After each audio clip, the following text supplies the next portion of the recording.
Our relationships and fibromyalgia.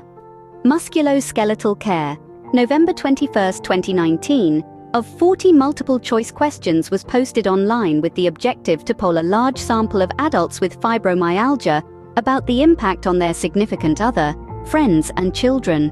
Questions included were regarding their symptoms, their demographics, any comorbid mood conditions, the relationship impact, with relationship assessment scale. There were 6,126 respondents to the survey who had been diagnosed with fibromyalgia. -50% of the responders stated that FM had mildly to moderately damaged their relationships with their partner or contributed to the breakup with a partner.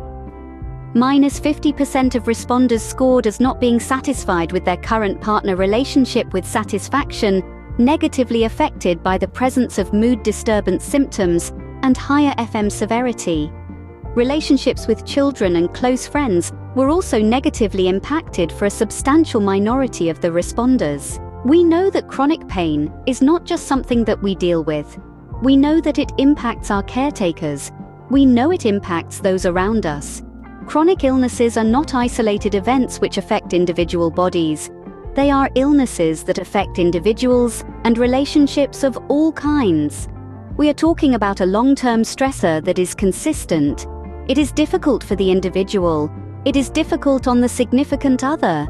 It can cause some conflict, or at the very least a lack of acknowledgement of both sides of how difficult it is on both sides. People can struggle with understanding an illness that has no end date and how to approach the topic. They simply have no idea how to respond, or how to help the person they have a relationship with, or even what to say about it.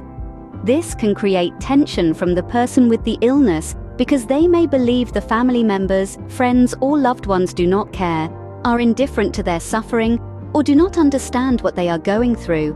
Sometimes there is no way to bridge the gap.